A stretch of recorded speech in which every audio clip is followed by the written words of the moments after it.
ljudi, ja sam Aleksandra i ja nisam Uđa. Da.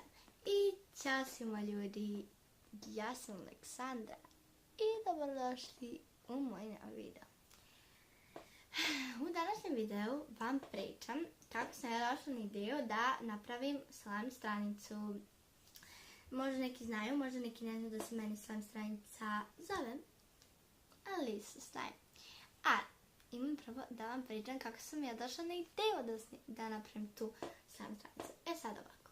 Ja sam došla na ideju da napravim tu slime stranicu. To je bilo, ja mislim, za novu godinu, 2017. Za početak 2018. I moj tata je kada je išao, ne znam stvarno za šta, u apoteku, video je da su jedne devojčice kupile bornu kiselinu tamo. I on je znao, jer sam ja njemu stalno pričala da mi on kupi tu bornu kiselinu, on je znao šta je to i on je meni to rekao. I ja sam se toliko obradovala i trala sam ga da mi kupi. Da.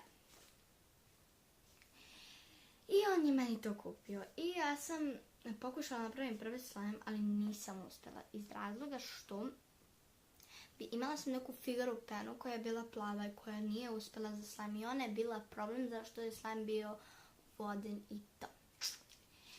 I ja mislim da sam onda kupila jednu drugu penu i onda je moj tata uspio da napravi prvi slime. I ja sam bila toliko srećna i gledala sam po Instagramu te neke slime stranice i onda sam htjela i ja da napravim. I u početku mi se slime stranica zvala Flower Slime. Sve do nekih 900.000 followera. Od 900 ili 1000 followera meni se slime stranica zvala Alisa Slime, jer svi su me bukvalno, kad sam imala Flower Slime, zvali Flowly Slime, Flowly, da. I ja sam došla na ideju da promenim to i došla sam na ideju za jedno preoriginalno ime Alisa Slime, jer mi se squad zove Slimers in Wonderland Slime. Slimers in Wonderland Squad.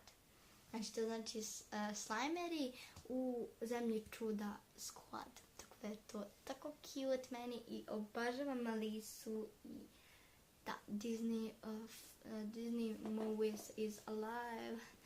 Oh. Znači, da. Sad, moja omiljena vrsta slajma jeste kliki, to jest glasi, fluffy slime, tako. I sad ja imam tu jedan slime kod mene, tako da sad ću vam pokazati. Ovdje sam ga stavila u čini i jako je dobar. On je butter slime. Miriše predivno, samo zbog ovih, vidite, to nisu kubice. Samo to ne kažem što sam stavila. Da, stavila sam ovaj kao neki začin. I sad mislila sam da to izgleda kao Oreo. To može vidjeti i oni koji me prate na Instagramu. Vidite, pogledajte. Da. I da, ljudi, da, jako je dobar slime. Ovo je butter slime. I ne pucketa toliko zato što je butter. Šta se dodaje u butter slime? Jeste clay. I ja sam kupila jedan veći klej i da ove sam ispala baš lepo. I da, to bi bilo to. Obavezno me zapratite na Instagramu Alisa Slime, ali ostavit ću vam ovdje kako piše već šta. I to bi bilo to što se tiče ovog videa. Ako vam se svidio, obavezno like, share, subscribe, comment, bilo šta, bye.